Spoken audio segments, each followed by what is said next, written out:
நாம் இந்த பதிவில் வக்கர பெயர்ச்சி அடையும் சனி பகவானால் ராசிக்காரர்களுக்கு ஏற்படும் சுப மற்றும் அசுப பலன்கள் என்ன என்பதனையும், அசுப பலன்கள் ஏற்படுமாயின் ராசிக்காரர்கள் செய்ய வேண்டிய பரிகாரங்கள் என்னென்ன, வழிபட வேண்டிய தெய்வம் யார் என்பதனை பற்றியும் விரிவாக காண்போம். உங்கள் வாழ்வில் வளமும் நலமும் செல்வ செழிப்பும் பெற்று வாழ்வில் உயரிய நிலையை அடைய எல்லாம் வல்ல இறைவனை வேண்டி விரும்பி கேட்டுக்கொள்கிறேன். வாழ்க்கையில் கஷ்டங்களை மட்டுமே சந்தித்த சில ராசிக்காரர்களின் வாழ்க்கையில் புது மலர்ச்சியை தரப்போகிறார் சனி பகவான். இந்த பெயர்ச்சியின் போது சில ராசிக்காரர்களை வாழ்க்கையின் உச்சத்திற்கு கொண்டு செல்ல போகிறார். ஒருவர் செய்த கர்ம வினைகளுக்கு ஏற்ப பலாபலன்களை கொடுப்பவர் சனி பகவான். சனி பகவான் மனது வைத்தால் போதும், குப்பையில் இருப்பவர்கள் கூட கோபுரத்திற்கு செல்வார்கள். மன்னராக இருப்பவர்கள் கூட முடி துறந்து நாடு இழந்து நலன் போல அலைய வேண்டியதுதான். சிவனாக இருந்தாலும் யமனாக இருந்தாலும் சனியின் தண்டனையில் இருந்து தப்ப முடியாது. எல்லோருக்கும் ஒரே தீர்ப்புதான். அரசனை ஆண்டியாகவும் ஆண்டியை அரசனாகவும் மாற்றுவார். சனி பகவான் எல்லோருக்கும் கெடுதல் செய்ய மாட்டார். அவரவர் கர்ம வினைகளுக்கு ஏற்ப பலன்களை கொடுப்பவர். சனி பெயர்ச்சியால் யாருக்கெல்லாம் பாதிப்பாக இருந்ததோ அவர்களுக்கு சில நன்மைகள் நடைபெறப் போகிறது. சனி பெயர்ச்சியால் யாருக்கெல்லாம் சாதகமாக இருந்ததோ அவர்களுக்கு சில பாதிப்புகள் உண்டாகலாம். வருகிற ஜூன் மாதம் 30ஆம் தேதி சனி பகவான் கும்பராசியில் வக்கர பெயர்ச்சி அடையப் போகிறார். அதாவது எதிர் திசையில் நகரப் போகிறார். இந்த நிகழ்வானது ஜூன் மாதம் 30ஆம் தேதி இரவு 12:35 சனியின் சொந்த ராசியான கும்பராசியில் நடக்கப் போகிறது. நவம்பர் மாதம் 15ஆம் தேதி வரை சனி கும்பத்தில் வக்ர நிலையில்தான் பயணிப்பார். இப்படிப்பட்ட சூழ்நிலையில் சில ராசிக்காரர்களுக்கு சனி பகவானின் சிறப்பு அருள் கிடைக்கும். அதாவது இந்த ராசிக்காரர்களுக்கு வேலை மற்றும் வியாபாரத்தில் பதவி உயர்வு, சம்பள உயர்வு கிடைக்கலாம். வேலை இல்லாதவர்களுக்கு நல்ல வேலை கிடைக்கும். சனி பகவான் தற்பொழுது கும்பராசியில் உள்ள கடைசி நட்சத்திரமான புரட்டாதி நட்சத்திரத்தில் சஞ்சரிக்கிறார். அதன் பின்னர் நவம்பர் 15ஆம் தேதி மீண்டும் நேராக பயணிக்க உள்ளார். இப்படி வக்கர நிலையில் சுமார் 139 நாட்கள் சனி பகவான் பயணிக்க உள்ளார். சனி பகவான் வக்கரமாவதால் அதன் தாக்கம் அனைத்து ராசிகளிலுமே காணப்படும். அதுவும் சில ராசிக்காரர்களுக்கு பொற்காலமாக இருக்கப் போகிறது. மேலும் நிதி நிலையில் நல்ல உயர்வும் தொழிலில் நல்ல முன்னேற்றமும் ஏற்பட உள்ளது. திருமண வாழ்க்கையில் மகிழ்ச்சி அதிகரிக்கும். இனி உங்கள் ராசிக்கான பலன்கள் என்ன என்பதனை பற்றி காண்போம். கடகராசி அன்பர்களே, வக்கர சனி சஞ்சாரம் ஓரளவுக்கு நல்ல பலன்களை தந்தாலும் தேவையற்ற மன உளைச்சல் உண்டாகும். குறிப்பாக ஆயுள்ய நட்சத்திரக்காரர்களுக்கு வீண் மன கவலைகள் வந்து போகும். கணவன் மனைவி ஒருவரை ஒருவர் மதித்து நடப்பது நல்லது. தேவையில்லாத பல விஷயங்களை பேசி பிரச்சனையை பெரிதாக்க வேண்டாம். குடும்பம் தொடர்பான பிரச்சனைகளில் அவசர முடிவுகளை தவிர்ப்பது நல்லது. வாழ்க்கை துணையின் ஆரோக்கியத்தில் அக்கறை செலுத்த வேண்டியது அவசியம். குறிப்பாக புனர்பூசம் பூசம் நட்சத்திரக்காரர்கள் தங்கள் வாழ்க்கை துணையின் உடல் நலனில் அக்கறை செலுத்துங்கள். பண வரவு போதுமான அளவு இருக்கும் என்றாலும் வீண் செலவுகளும் அதிகரிக்கும். எனவே செய்யும் செலவுகளை சுப செலவுகளாக மாற்றிக்கொள்ள பாருங்கள். குறுக்கு வழிகளில் செல்வதை விட்டுவிட்டு நேர்மையாக உழைக்க முயலுங்கள். புதிதாக அறிமுகமாகும் நபர்களை நம்பி எந்த காரியத்திலும் இறங்க வேண்டாம். பொருளாதார நிலையில் நெருக்கடியான சூழல் உண்டாகும். கடன் சார்ந்த செயல்பாடுகளில் கவனத்துடன் இருக்க வேண்டும். ஜாமீன் தொடர்பான செயல்பாடுகளை தவிர்ப்பது நல்லது. ஆடம்பர செலவுகளை குறைத்துக் கொள்வது நல்லது. கொடுக்கல் வாங்கலில் அலைச்சல்கள் உண்டாகும். உடல் ஆரோக்கியத்தை பொறுத்தவரை செயல்பாடுகளில் ஒருவிதமான சோர்வும் மந்தத்தன்மையும் ஏற்பட்டு நீங்கும். சரியான நேரத்திற்கு உணவுகளை உட்கொள்வது நல்லது. முகத்தில் தோற்றப்பொழிவுகள் மேம்படும். அவ்வப்போது கால்களில் லேசாக வீக்கம் ஏற்படும். கைகளில் அரிப்புத்தன்மை உண்டாகும். வெளியிடங்களில் சாப்பிடுவதை தவிர்ப்பது நல்லது. காரமான உணவுகள் மற்றும் பற்களில் அகப்படும் உணவுகளை இரவு நேரங்களில் உண்பதை தவிர்ப்பது நல்லது. பெண்களை பொறுத்தவரை குழந்தைகளின் செயல்பாடுகளில் கவனத்துடன் இருக்க வேண்டும். உறவினர்களுக்கு இடையே சூழ்நிலைக்கேற்ப விட்டு கொடுத்து செல்வது உறவினை மேம்படுத்தும். உடன் இருப்பவர்களிடம் குடும்ப விஷயங்களை பகிர்ந்து கொள்வதை தவிர்க்கவும். பெண்கள் பொறுப்புகள் உணர்ந்து செயல்படவும் குடும்ப உறுப்பினர்களிடம் தேவையற்ற விவாதங்களை தவிர்ப்பது நல்லது. கணவரிடத்தில் விட்டு கொடுத்து செல்வது நல்லது. எதிர்பாலின மக்களை நம்பி செயல்படுவதை தவிர்க்கவும். தாயார் வழியில் அனுகூலமான சூழல் உண்டாகும். பழைய உறவுகள் மற்றும் நண்பர்களின் வருகை ஏற்படும்.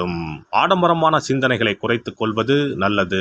கௌரவ பொறுப்புகளின் மூலம் மாற்றமான சூழல் அமையும். மாமியார் வகையில் ஏற்ற இறக்கமான சூழல் உண்டாகும். நெருக்கமானவர்களின் விருப்பங்களை நிறைவேற்றி வைப்பீர்கள். மாணவர்களுக்கு கல்வி சார்ந்த செயல்பாடுகளில் ஒருவிதமான மந்தத்தன்மை உண்டாகும். பயனற்ற பொழுதுபோக்குகளை குறைத்துக் கொள்வது நல்ல மதிப்பெண்களை பெற வழிவகுக்கும். நண்பர்களின் குணம் அறிந்து நட்பு கொள்ளவும். போட்டித் தேர்வுகளில் பதற்றமின்றி செயல்படவும். பெற்றோர்களின் பேச்சுகளுக்கு மதிப்பளித்து செயல்படவும். விளையாட்டு தொடர்பான செயல்பாடுகளில் ஆர்வம் அதிகரிக்கும். பணிபுரிவோருக்கு உத்தியோக பணிகளில் திருப்தியின்மையான சூழல் ஏற்படும். பணிபுரிபவர்கள் சக ஊழியர்களின் உதவியை எதிர்பார்க்காமல் அவரவர் வேலைகளை அவரவரே செய்து முடிப்பது நல்லது. வழக்கு சார்ந்த செயல்களில் பொறுமையுடன் இருக்க வேண்டும். கற்பித்தல் பணிகளில் சூழ்நிலைக்கேற்ப அனுசரித்து செல்லவும். எதிர்பாராத இடமாற்றங்கள் உண்டாகும். பணிமாற்ற செயல்பாடுகளில் சிந்தித்து செயல்படவும். தேவையற்ற பயணங்களை தவிர்ப்பது ஆரோக்கியத்திற்கு நன்மை தரும். வியாபாரிகளை பொறுத்தவரை புதிய தொழில் சார்ந்த செயல்பாடுகளில் சற்று விழிப்புணர்வுடன் இருக்க வேண்டும். பெரிய அளவிலான முதலீடுகளில் குடும்ப உறுப்பினர்களின் பெயர்களில் மேற்கொள்வது நன்மையை ஏற்படுத்தும். மறைமுக எதிர்ப்புகளின் மூலம் எளிதில் முடியும் செயல்கள் கூட தாமதமாகி நிறைவு பெறும். பூமி மனை ஆகியவற்றால் வீண் செலவுகள் உண்டாகும். கூட்டுத் தொழிலில் பொறுமையுடன் செயல்படவும். வியாபாரம் நிமித்தமான அரசு சார்ந்த உதவிகள் கிடைப்பதில் அலைச்சல்களுக்கு பின்பே அனுகூலம் உண்டாகும். கலைஞர்கள் வாய்ப்புக்காக காத்திருக்காமல் முயற்சிகளை அதிகப்படுத்தவும். போட்டிகள் நிறைந்து இருப்பதால் சிறு வாய்ப்புகளையும் நல்ல முறையில் பயன்படுத்தி கொள்ளவும். பயணங்களால் அலைச்சல்கள் அதிகரிக்கும். ஆடம்பர செலவுகளால் கையிருப்புகள் குறையும். அரசு வழியில் எதிர்பார்த்த அங்கீகாரம் தாமதப்பட்டு கிடைக்கும்.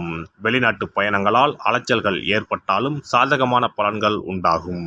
சனிக்கிழமை தோறும் அனுமனை வழிபட இன்னல்கள் குறையும். திருச்செந்தூர் முருகரை வழிபட சிந்தனைகளில் தெளிவும் ஆதரவான சூழலும் உண்டாகும். சிறப்பு பரிகாரம். நவ கிரகங்களில் சனி பகவான் நீதி தவறாதவர். அவரவர் கர்ம வினைகளுக்கு உரிய பலனை தவறாமல் வழங்குபவர். பொதுவாக சனி பெயர்ச்சி என்றாலே எல்லோரும் பயப்படுவார்கள். அப்படி பயப்பட வேண்டிய அவசியமே இல்லை. சனி பகவானால் பாதிப்புகள் ஏற்படும் பட்சத்தில் பாதிப்பில் இருந்து விடுபட பல எளிய பரிகாரங்கள் உள்ளன. ஒரு கைப்பிடி பச்சரிசியை எடுத்துக்கொண்டு அதை நன்றாக பொடி செய்து கொள்ள வேண்டும். பிறகு சூரியனை வழிபட வேண்டும். சூரியனை வழிபட்ட பிறகு குளக்கரையிலோ மரத்தின் அடியிலோ உள்ள விநாயகரை 3 முறை வலம் வந்து வழிபட்டு விட்டு பொடி செய்த பச்சரிசி மாவை தரையில் போட வேண்டும். அப்படி போடும் மாவை எறும்புகள் எடுத்துச் செல்லும். குறிப்பாக வன்னி மரத்தின் அடியில் இருக்கும் விநாயகரை வலம் வருவது மிகவும் விசேஷம். இந்த பரிகாரத்தை எப்போதுமே தொடர்ந்து செய்வது மிகவும் நல்லது. ஒருவருக்கு சனி தசை வந்துவிட்டால் அவருக்கு சந்தேக புத்தி வந்துவிடுகிறது. யார் சொல்வதையும் ஏற்றுக்கொள்ள மாட்டார்கள். குறிப்பாக அஷ்டமத்து சனி மிகவும் கஷ்டப்படுத்திவிடும். 7.5 சனியின் பாதிப்பை விடவும் அஷ்டமத்து சனி மிக அதிக பாதிப்பை ஏற்படுத்தும். அஷ்டம சனி நடப்பவர்கள் சனியினால் ஏற்படக்கூடிய பாதிப்புகளில் இருந்து விடுபட பின்கூறும் நியதிகளை கடைபிடித்தால் பாதிப்புகளின் தாக்கத்தில் இருந்து விடுபடலாம். சனி தசை நடக்கும்போது எந்த செயல் செய்தாலும் தாமதமாகும். அதற்காக கோபப்படக்கூடாது. பொறுமையாக இருக்க பழகிக்கொள்ள வேண்டும். தினமும் காகத்துக்கு எள் கலந்த சாதம் வைக்கவும். பிரதோஷ பூஜைகளில் பங்கேற்பது நல்லது.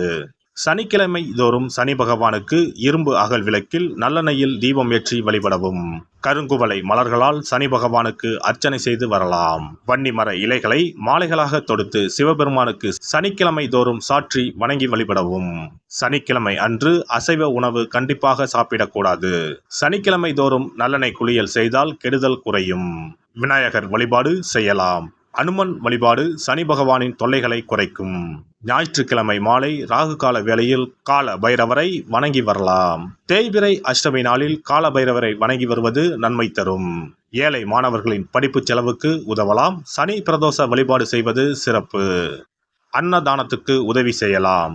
சித்தர்களின் பீடங்கள் ஜீவ சமாதி பீடங்களுக்கு சென்று வணங்கி வழிபடலாம். வன்னி மரத்தை சுற்றி வந்து வணங்க வேண்டும். இதனால் சனி பகவானின் கொடுமையான பாதிப்புகள் விலகிவிடும். பிரதோஷ காலத்தில் சிவபெருமானுக்கு வில்வ இலை கொடுத்து வணங்க வேண்டும். தினமும் ராமநாமம் ஜபித்து வந்தால் சனி பகவானின் தொல்லையிலிருந்து தப்பிக்கலாம். கால்கள் இல்லாமல் நடக்க இயலாதவர்களுக்கு இயன்ற உதவியை செய்யலாம். இந்த வழிமுறைகளை முறையாக கடைபிடித்து சனியினால் ஏற்படக்கூடிய பாதிப்புகளின் தாக்கத்தில் இருந்து விடுபடலாம். எல்லாம் வல்ல இறையருளால் நீங்களும் உங்கள் அன்பு குடும்பமும் உடல் நலம், நீலாயுள், நிறை செல்வம், உயர் புகழ், மெய்ஞானம் ஓங்கி வாழ்க வளமுடன். இந்த வீடியோ பதிவு உங்களுக்கு பிடித்திருந்தால் லைக் பண்ணுங்க, கமெண்ட் பண்ணுங்க, ஷேர் பண்ணுங்க. மறக்காம சப்ஸ்கிரைப் பண்ணுங்க. பக்கத்துல இருக்கிற பெல் பட்டனை கிளிக் பண்ணுங்க. நன்றி, வணக்கம். ஓம் நமச்சிவாய. சிவாய நம.